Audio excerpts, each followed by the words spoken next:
Paper लिख के दूंगा आप लोगों ने एफआईआर के लिए। देखो कैसे नहीं होती एफआईआर। ये गर्मी वहाँ दिखाना जरा जेल में जाके। साहब सबकी संपत्ति की जांच कराऊंगा जितने लोग यहाँ अधिकारी घूम रहे हैं बन के। रावण की अधिकारियों को खुलेआम धमकी सुन चुपचाप खड़े रहे अधिकारी। सोशल मीडिया पर वायरल हुआ वीडियो। दोस्तों, आजाद समाज पार्टी के राष्ट्रीय अध्यक्ष और नगीना सांसद चंद्रशेखर आजाद के कड़े तेवर देखने को मिले, जिसने प्रशासनिक अधिकारियों में हलचल पैदा कर दी है। एक जमीन विवाद के मामले को लेकर चंद्रशेखर ने अधिकारियों को खुलेआम कड़ी फटकार लगाई और चेतावनी भरे अंदाज में कई बड़े सवाल खड़े कर दिए। दरअसल जमीन से जुड़े एक विवाद की शिकायत लेकर पहुंचे लोगों की समस्या सुनने के बाद चंद्रशेखर आजाद का गुस्सा प्रशासनिक व्यवस्था पर फूट पड़ा। उन्होंने आरोप लगाया कि आम जनता को न्याय पाने के लिए लगातार संघर्ष करना पड़ रहा है, लेकिन जिम्मेदार अधिकारी अपनी जिम्मेदारियों का निर्वहन ठीक ढंग से नहीं कर रहे। चंद्रशेखर ने अधिकारियों को सीधे चुनौती देते हुए कहा, अगर गरीब और कमजोर लोगों की शिकायतों पर कार्रवाई नहीं हुई तो वो खुद अपने लेटर पैड पर नाम लिख कर देंगे और फिर देखेंगे कि एफआईआर कैसे दर्ज नहीं होती। चंद्रशेखर आजाद ने कहा कि मैं अपने लेटर पैड पर नाम लिख कर दूंगा, फिर देखूंगा कि एफआईआर कैसे नहीं होती। कानून सबके लिए बराबर है और अगर कोई अधिकारी अपनी जिम्मेदारी से भागेगा तो उसे जवाब देना ही पड़ेगा। उन्होंने प्रशासनिक अधिकारियों पर निशाना साधते हुए कहा कि सत्ता और पद का अहंकार ज्यादा दिनों तक नहीं चलता।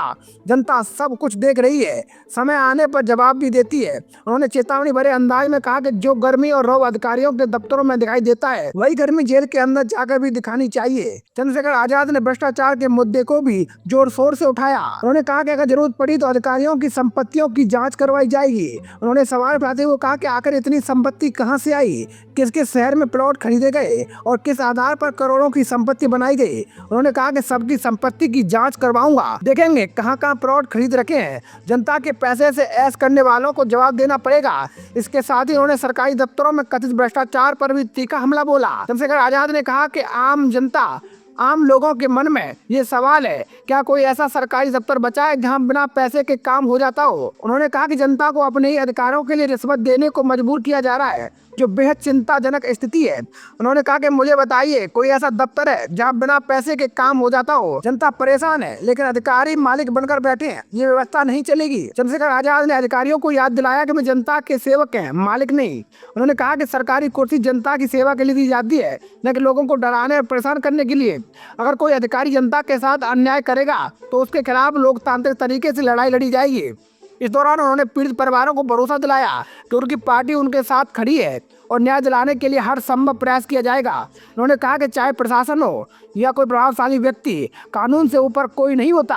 राजनीतिक जानकारों का मानना है कि चंद्रशेखर आजाद लगातार जमीनी मुद्दों को लेकर मुखर रहते हैं और इसी वजह से उनकी पहचान एक आक्रामक विपक्षी नेता के रूप में बनी है। जमीन विवाद, दलित उत्पीड़न, भ्रष्टाचार और प्रशासनिक लापरवाही जैसे मुद्दों पर वो अक्सर खुलकर बोलते रहे हैं। हालांकि इस पूरे मामले में प्रशासन की ओर से क्या प्रतिक्रिया आती है, इस पर भी सबकी निगाहें टिकी हुई है, क्योंकि जिस तरह से चंद्रशेखर आजाद ने खुलेआम अधिकारियों को धमकी दी है, उसके बाद ये मामला राजनीतिक और प्रशासनिक दोनों स्तरों पर चर्चा का विषय बन गया है। अब देखना होगा कि जमीन विवाद से जुड़े इस मामले में प्रशासन क्या कदम उठाता है, क्या शिकायतों पर कार्रवाई होती है, क्या चंद्रशेखर आजाद द्वारा उठाए गए सवालों का जवाब संबंधित अधिकारी दे पाते हैं। फिलहाल इतना तय है कि चंद्रशेखर आजाद के इस बयान ने एक बार फिर सरकारी कार्यप्रणाली, भ्रष्टाचार और जनता को न्याय मिलने की प्रक्रिया पर बड़ा सवाल खड़ा कर दिया है। आप इस पूरे मामले पर क्या सोचते हैं? अपनी राय कमेंट करके जरूर बताइए। ऐसी बड़ी और ताज़ा खबरों के लिए जुड़े रहिए भारत टाइम्स न्यूज़ के साथ। जय हिंद।